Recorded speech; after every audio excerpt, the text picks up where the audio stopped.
Hello दोस्तों, स्वागत है आपका हमारे यूट्यूब चैनल सक्सेस विद मोहित में। आई होप आप लोग सब स्वस्थ होंगे, मस्त होंगे और अपने अगले एग्ज़ाम को लेकर खूब ज़ोरों से मेहनत कर रहे होंगे। तो दोस्तों, ज्योग्राफी की हम 2 क्लासेस लेके आ चुके हैं, जिसमें हमने एक नदी तंत्र में सिंधु नदी तंत्र के बारे में अध्ययन किया था। आज जो हमारा टॉपिक होगा वो गंगा नदी तंत्र के बारे में होगा। 2 पार्ट्स में ये वीडियो आएंगी। आज हम बात करेंगे गंगा नदी के इतिहास के बारे में, जानने का प्रयास करेंगे कि गंगा नदी का पृथ्वी में अवतरण क्यों हुआ, उसके उद्गम क्षेत्र के बारे में अध्ययन करेंगे। तो उससे पहले हम गंगा नदी के महत्व के बारे में थोड़ा बहुत जानने का प्रयास करते हैं। इसकी लंबाई, गंगा नदी की लंबाई आपका उत्तराखंड से लेकर बंगाल की खाड़ी में जब ये गिरती है तो 2525 किलोमीटर है इसकी लंबाई। बहुत सारे राज्यों से होकर गुजरती है। इकोनॉमी में गंगा का बहुत महत्वपूर्ण योगदान है भारत के परिप्रेक्ष्य में देखा जाए तो। और साथ ही साथ सनातन में इस नदी को देव नदी, पवित्र नदी भी माना जाता है। तो इतिहास, गंगा का हम इतिहास जानने का प्रयास करेंगे। तो इतिहास के बारे में, अगर गंगा के इतिहास के बारे में बात करें तो जो वाल्मीकि रामायण है उस पर जो राजा सगर थे वहाँ पर लिखा गया है कि वाल्मीकि रामायण में कि जो इक्ष्वाकु वंश के राजा सगर थे उनकी 2 रानियां थी। एक का नाम केशिनी और दूसरे का नाम सुमति। ठीक है, यहाँ पर लिख लेते हैं सगर, आसानी से समझ जाएंगे। केशिनी और सुमति। ठीक है, 2 रानियां थी, दोनों से कोई भी क्या पुत्र प्राप्ति नहीं हुई या संतान प्राप्ति नहीं हुई। तो ये फिर हिमालय की ओर चले गए तीनों तीन। पुत्र प्राप्ति में मतलब पुत्र प्राप्ति के लिए तो इन्होंने क्या हिमालय में तपस्या करी महर्षि भृगु की। जब इस इनकी तपस्या से महर्षि भृगु काफी प्रसन्न हुए तो इन्होंने वर मांगा कि हमें पुत्र प्राप्ति चाहिए या संतान प्राप्ति चाहिए। तो महर्षि भृगु ने उनको वर दिया कि तुम्हें अनेक पुत्रों की प्राप्ति होगी। तो कहा जाता है कि कंडीशन थी कि एक रानी 60,000 पुत्रों को जन्म देगी, एक रानी एक पुत्र को जन्म देगी, और जो एक पुत्र को जन्म देगी वही वंश बढ़ाएगा आगे। तो जब सागर ने पूछा कि कौन सी रानी 60,000 पुत्रों को जन्म देगी और कौन सी रानी एक एक पुत्र को जन्म देगी, तो महर्षि भृगु ने कहा कि यह आप लोगों के ऊपर निर्भर करता है। तो सुमति 60,000 पुत्रों को आगे जाकर जन्म देती हैं, और आपका जो केसनी है वो एक पुत्र को जन्म देती हैं। जो कि एक पुत्र होता है उसका नाम होता है असमंजस। असमंजस, नाम ही असमंजस है, देखो। ठीक है, स्वभाव से बिल्कुल ही खराब। ठीक है, बच्चों को, अयोध्या में बच्चों को पकड़ता था और सरयू नदी में बहा देता था। जैसे ये बातें सगर को पता चली तो इनको देश निकाला कर दिया, भाई निकलो यहाँ से। तो इसका एक पुत्र था असमंजस का, जिसका नाम था अंशुमान। अंशुमान। तो कहा जाता है कि जब रानी सुमति ने बच्चों को जन्म दिया, एक बच्चे को जन्म दिया, तो एक मांस के बहुत बड़े टुकड़े को जन्म दिया था।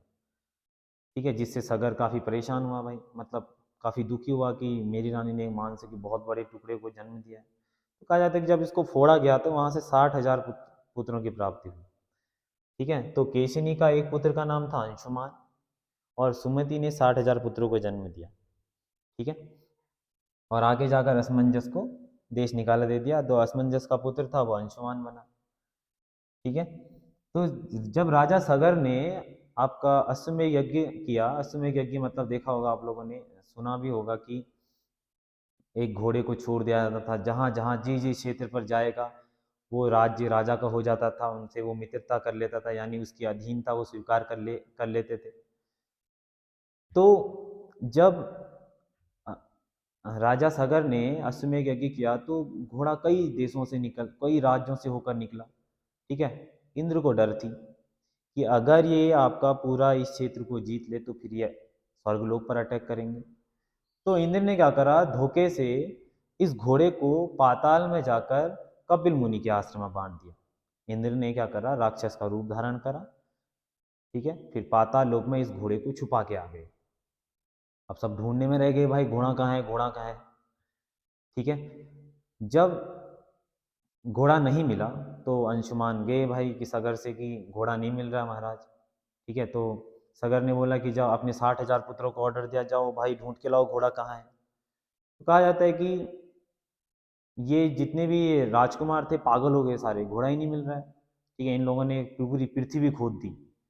पृथ्वी खोदने के बाद फिर ये पाताल लोक खोदने लग गए। ठीक है, अब पाताल लोक खोदते खोदते पहुंच गए कपिल मुनि के आश्रम में।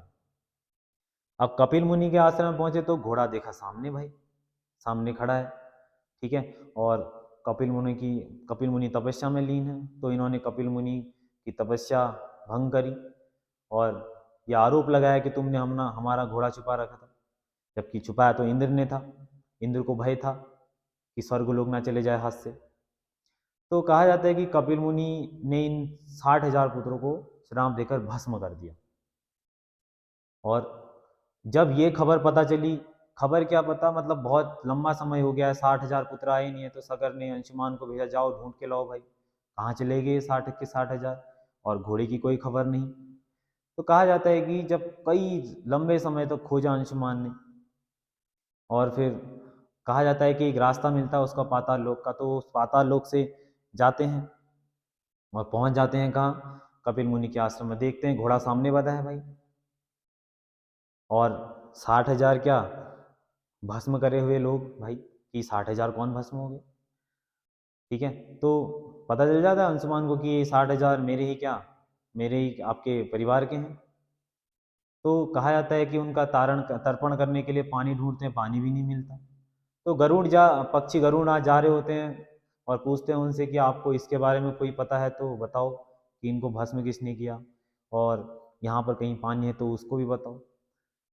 तो गरुड़राज बताते हैं कि भाई इंद्र हैं, इंद्र ने धोखे से बांध दिया था यहाँ पर। ठीक है, और कपिल मुनि की क्या इन लोगों ने अवहेलना करी, और कपिल मुनि ने इनको भस्म कर दिया। तो बताते हैं कि अब इनका तारण कैसे किया जाए, पानी भी नहीं है दूसरी चीज। तो बोलते हैं कि इनका तारण नॉर्मल पानी से नहीं होगा भाई, गंगा का अवतरण चाहिए धरती पर। ठीक है, और किसी क्या महान पुरुष ने इनको, क्या देव पुरुष ने इनको भस्म कर रखा है, तो गंगा का पृथ्वी में आपका, गंगा जब तक नहीं आती तब तक इनका तर्पण नहीं हो सकता। तो ये बात पता चलती है भाई, अंशुमान जाते हैं सागर के पास, बताते हैं कि महाराज भाई ऐसी स्थिति हो गई है, अब क्या किया जाए। तो सागर काफ़ी दुखी होते हैं और चले जाते हैं हिमालय में तपस्या करने के लिए कि गंगा को धरती में लाया जाए। तो तपस्या करते करते कई साल हो गए, स्वर्गलोक सिधार गए आपका सागर। ठीक है, स्वर्गलोक सिधार गए। अब अंशुमान रहा कि अंशुमान ने शासन किया, अंशुमान फिर आगे जा कर के अंशुमान भी चले गए तपस्या करने के लिए। अंशुमान भी क्या गंगा का अवतरण नहीं कर पाए। उसके बाद अंशुमान का एक पुत्र था दिलीप।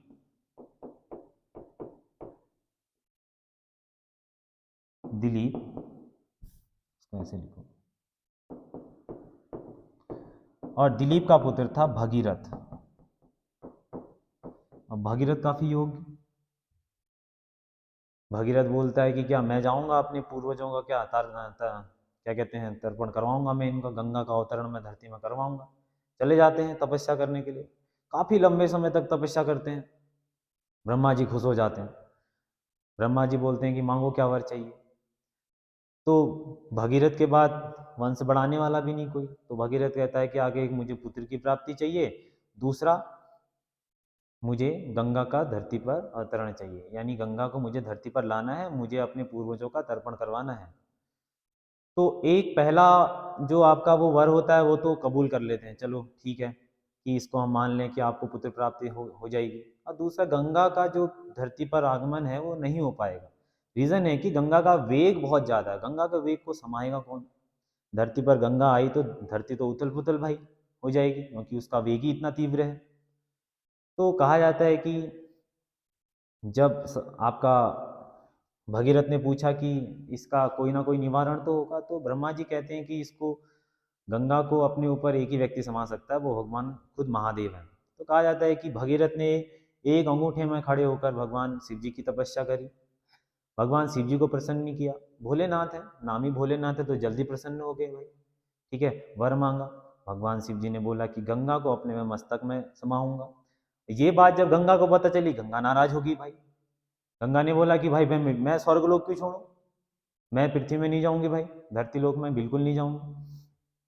तो जब गंगा ने फिर कहा कि मैं महादेव के घमंड को तोड़ूंगी और अपने साथ बहा के ले जाऊंगी पाताल लोक, तो कहा जाता है कि शिव जी ने अपनी जटाओं पर ही उलझ कर रख दिया गंगा को, जटा पर ही बांध कर रख दिया। ये बात जब भगीरथ को पता चली, भगीरथ ने फिर तपस्या करी भगवान शिव जी की। तो भगवान शिव जी ने गंगा का जो आपका गंगा फिर गंगा आपका धरती पर आई। ठीक है, 7 धाराओं में आई। कहते हैं कि 3 धारा पूर्व की तरफ, 3 धारा पश्चिम की तरफ, 1 धारा भगीरथ के पीछे पीछे। जैसे जैसे भगीरथ जहाँ को जाते रहे, गंगा जैसे भगीरथी जा रहे हैं तो गंगा भी उनके पीछे पीछे जाते रहे। ठीक है, क्योंकि वो गंगा को उसी जगह ले जाना चाहते थे जहाँ पर कपिल मुनि ने उनके पूर्वजों को भस्म किया था।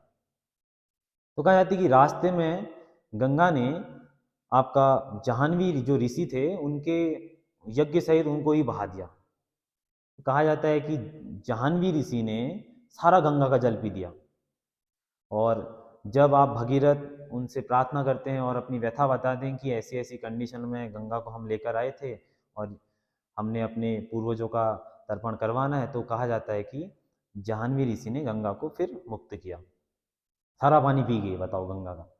ठीक है, तो फिर एक इसी वजह से गंगा का एक नाम बेसिकली जाह्नवी भी कहा जाता है। तो फिर आपका भगीरथ गए भाई पाताल लोक जहाँ पर भस्म किया गया था, तो गंगा जहाँ पर भस्म किया था वहीं से बही, तो इस वजह से उनका बाद में जाकर तर्पण हुआ।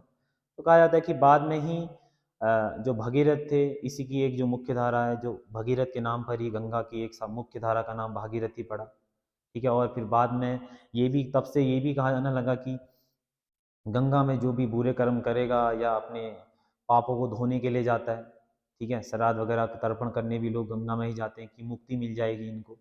ठीक है, ये कुछ गंगा का इतिहास है।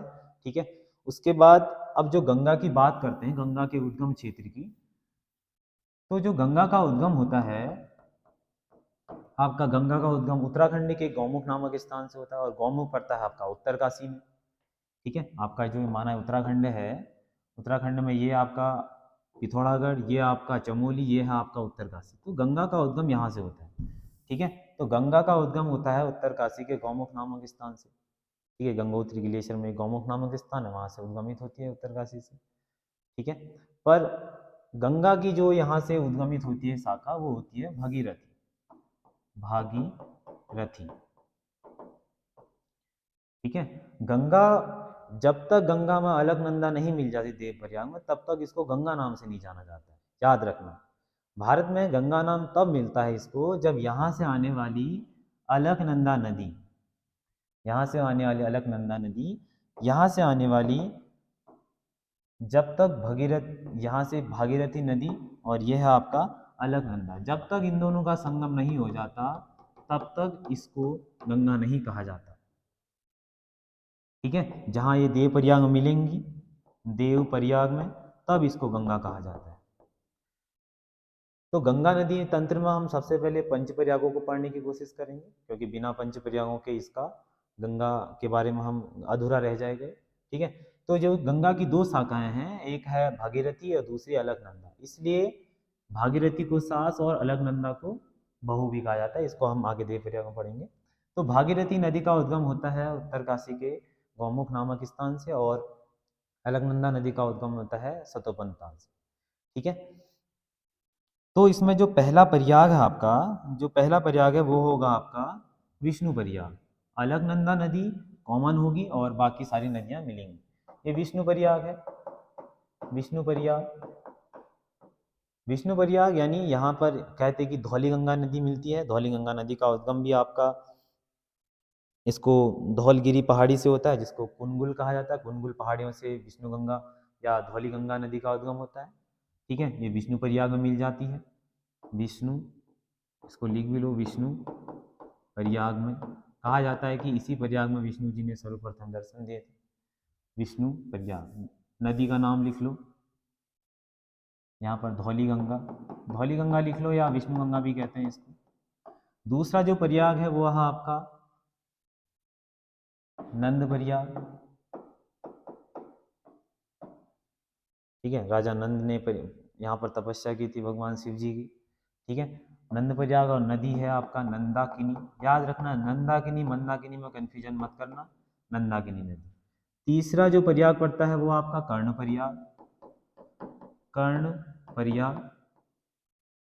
ठीक है। यहाँ पर नदी है पिंडर, पिंडर नदी। कहा जाता है कि कर्ण ने यहाँ पर सूर्य देव की आराधना की थी, कर्ण प्रयाग। ये तीन प्रयाग आपके उत्तराखंड के चमोली जिले में पड़ते हैं। ठीक है, पहला आपका विष्णु प्रयाग, दूसरा आपका नंद प्रयाग, तीसरा है आपका कर्ण प्रयाग। ठीक है, नदियां भी याद रख लेना। ठीक है, ये धौली गंगा है, ये नंदाकिनी है, ये पिंडर है। इसको विष्णु गंगा भी कहते हैं। ठीक है, उसके बाद जो एक अन्य प्रयाग है, दूसरा प्रयाग है, उसको बोलते हैं आपका चौथे नंबर का प्रयाग, इसको बोलते हैं आपका विष्णु, सॉरी, रुद्र प्रयाग, रुद्र प्रयाग, रुद्र प्रयाग। और नदी है आपका यहाँ पर मंदाकिनी। याद रखना, नंदाकिनी और मंदाकिनी में कंफ्यूज होगा। नंद प्रयाग यानी नंदाकिनी का उद्गम नंद घुंगटी से होता है, पिंडा नदी का पिंडारी ग्लेशियर से होता है, मंदाकिनी का होता है आपका चौराबाड़ी ग्लेशियर से। ये आपका उद्गम क्षेत्र है। ठीक है, ये आगे जाकर जो मिलती है वो रुद्रप्रयाग में मिलेगी। तो रुद्रप्रयाग में संगम होगा अलकनंदा और इसका मंदाकिनी नदी। देखो, अलकनंदा सेपरेट नदी है, आप अगर देख पा रहे हो। ठीक है, तो ये जो नदी है आपका, ये अलकनंदा है। ठीक है, अलकनंदा नदी सब जगह आएगी। प्रयाग में देखा, अलग जहाँ पर धौलीगंगा और अलकनंदा नदी का संगम होगा वो विष्णु प्रयाग। ठीक है, अलकनंदा के साथ संगम हो रहा है नंदाकिनी का, वो नंद प्रयाग हो गया जहाँ पर संगम हो रहा है। कर्णप्रयाग में पिंडा नदी और अलकनंदा का संगम जहाँ हो रहा है वो आपका कर्णप्रयाग। और ऊपर से मंदाकिनी और जहाँ पर अलकनंदा का संगम हो रहा है वो है रुद्रप्रयाग। याद रखना। ठीक है, और आगे जाकर जो पांचवा प्रयाग है, जो सबसे महत्वपूर्ण प्रयाग है, ठीक है, सबसे जो बड़ा प्रयाग माना जाता है, देव प्रयाग। जब अलकनंदा और भागीरथी नदी का संगम होता है देव प्रयाग। ठीक है, देव प्रयाग पड़ता है आपका टिहरी, टिहरी जिले में, टिहरी गढ़वाल के जिले में। रुद्रप्रयाग आपका खुद का जिला है। तो चार जिले हैं, तीन जिले चमोली, तीन आपके प्रयाग चमोली में पड़ेंगे, रुद्रप्रयाग खुद जिला है, और जो देव प्रयाग है वो टिहरी में पड़ता है। जब अलकनंदा और भागीरथी का संगम होता है टिहरी के देव प्रयाग में, तब यह नदी जो धारा बन रही है इसको बोलते हैं गंगा। याद रखना, अलकनंदा भागीरथी का जहाँ पर संगम होगा तब यह कहलाएगी गंगा। ठीक है, ये भागीरथी है, ये आपका अलकनंदा है। इसलिए देव प्रयाग में कहा जाता है कि सास बहू का संगम, सास प्लस बहू का संगम। भागीरथी ओल्ड नाम है इसलिए ये सास कहलाती है। ठीक है, इसको ऐसे याद रखना। और अलकनंदा आपका थोड़ा नया जैसा नाम है, तो इस क्या कहलाएगी, आपका बहू कहलाएगी। ठीक है, आपको मैं एक मैप के जरिए दिखाता हूँ देव प्रयाग, देव प्रयाग दिखाते हैं कि देव, देखो ये देव प्रयाग है। ठीक है, ये आपका अलकनंदा नदी आ रही है, ये आपका भागीरथी नदी आ रही है। जो संगम हो रहा है यहाँ से जो धारा बनेगी, ये जो धारा बनेगी यहाँ से, ठीक है, ये धारा कहलाएगी आपका, यहाँ से जो एक धारा बनेगी ये कहलाएगी आपका गंगा। ठीक है, जब भागीरथी और अलकनंदा का संगम होता है तब कहलाती है। ठीक है, एक चीज, एक फैक्ट और याद रखना, यहाँ पर जो भागीरथी है, भागीरथी के साथ जब यहाँ पर एक भिलंगना मिलती है, ठीक है, भिलंगना नदी मिलती है, तो यहाँ पर ही भागीरथी और भिलंगना के संगम पर जहाँ पर ये मिलती है, तो यहीं पर बनाया गया है भारत का सबसे बड़ा बांध, जिसको टिहरी बांध कहते हो आप। ठीक है, तो भिलंगना और भागीरथी के संगम पर बनाया गया है टिहरी बांध। गणेश तीर्थ भी कहा जाता है, धनुष तीर्थ भी कहा जाता है। ठीक है, बहुत सारे नाम हैं, यहीं से कहलाती है गंगा। ठीक है, तो भागीरथी यानी आपका गौमुख से लेकर देवप्रयाग तक जो इसकी लंबाई मानी गई है वो 205 किलोमीटर है। यहाँ से लेकर आपका देवप्रयाग तक भागीरथी की जो लंबाई है 205 किलोमीटर है। ठीक है, और यहाँ देवप्रयाग से आपका जो हरिद्वार है, हरिद्वार तक इसकी लंबाई 96 किलोमीटर मानी जाती है। पर एनसीईआरटी की बुक में ये 96 किलोमीटर न मानकर 110 किलोमीटर मानी गई है। ठीक है, तो एनसीईआरटी, तो इसको हम मानेंगे क्योंकि हमारे पास, ठीक है, कल के दिन प्रत्यावेदन करने के लिए भी एक प्रूफ हो जाएगा कि 110 किलोमीटर लंबाई है। ठीक हो गया, ये आपका गंगा नदी तंत्र है। यहाँ से आगे जाकर गंगा नदी, ठीक है, अंत में कई राज्यों से होकर गुजरते हुए, ठीक है, आपका बंगाल की खाड़ी में अपना जल विसर्जित करती है। ठीक है, आप इन प्रयागों को याद रखिएगा क्योंकि बिना प्रयागों के जब तक गंगा मुख्य शाखा नहीं बन पाती, ठीक है, तब तक इसको गंगा नहीं कहता है। जब तक ये दो शाखाएं मिलेंगी तभी इसको गंगा नाम से जाना जाता है। ठीक है, ऐसे ही कुछ इंटरेस्टिंग वीडियो के लिए आप हमारे साथ जुड़े रहेगा। ठीक है, आपको हमारी अगर वीडियो पसंद आए तो हमारे चैनल को लाइक, सब्सक्राइब और शेयर जरूर करें हमारी इस वीडियो को। और साथ ही साथ किसी, अगर कोई स्टूडेंट हमारे हमारे साथ लाइव जुड़ना चाहता है तो हमारा जो नंबर होगा हम डिस्क्रिप्शन में डाल देंगे। आप हमें कांटेक्ट कर सकते हैं। और आपको लगता है कि हमें किसी अन्य टॉपिक पर बात करनी है तो आपसे ये निवेदन रहेगा कि आप हमें हमारे कमेंट बॉक्स में ज़रूर लिखें कि इस वीडियो पर हम, ठीक है, हो सके तो आपके द्वारा दिए गए कमेंट का हम उत्तर देंगे और उस वीडियो को हम लेकर आएंगे जिस टॉपिक पर आप बात करना चाहते हैं। धन्यवाद।